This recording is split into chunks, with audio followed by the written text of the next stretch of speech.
अस्सलामुअलैकुम। मेरा नाम है नाफ़िर रहमान और आज हम सॉफ्टवेयर क्वालिटी एश्योरेंस में स्टेटमेंट म्यूटेशन के बारे में डिस्कस करेंगे।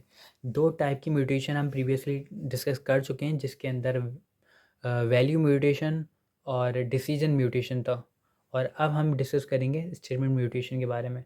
सेम कोड हमारे पास फॉलो हो रहा है।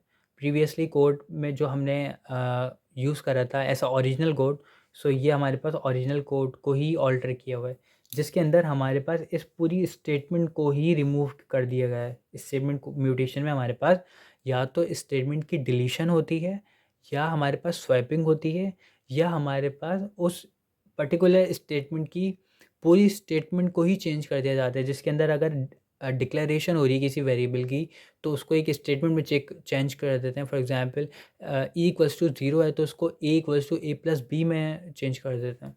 यहाँ पर हमारे पास पूरी स्टेटमेंट रिमूव कर दी गई है, जिसकी वजह से हमारे पास क्या इफेक्ट पड़ेगा।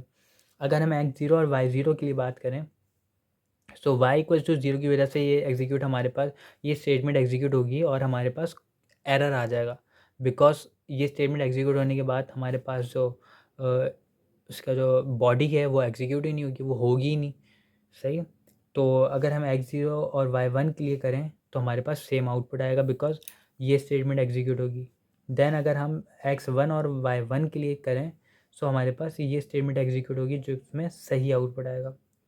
ऑब्जर्वेशन हमारी ये है कि हमारे पास अगर हम सिर्फ ब्लैक बॉक्स से टेस्टिंग करें अपने फीचर्स या कंपोनेंट्स की, तो हमारे पास कुछ फीचर्स ऐसे हो जाते हैं जो मिस हो जाते हैं ब्लैक बॉक्स टेस्टिंग में। उस फीचर को टेस्ट करने के लिए, उसको फाइंड करने के लिए हम म्यूटेशन को यूज़ करते हैं, जो कि डीप डाउन कोड के अंदर एग्जीक्यूशन को चेक करती है और उसको ढूंढ कर, और उसके अंदर जो म्यूटेशन होती है उसको किल कर देती है म्यूटेंट को। मीन्स के उसको रिमूव कर देती है म्यूटेशंस को, और कोड हमारा ओरिजिनल आ जाता है। ये हमारे पास स्टेटमेंट म्यूटेशन थी। I hope you like it. Thank you very much.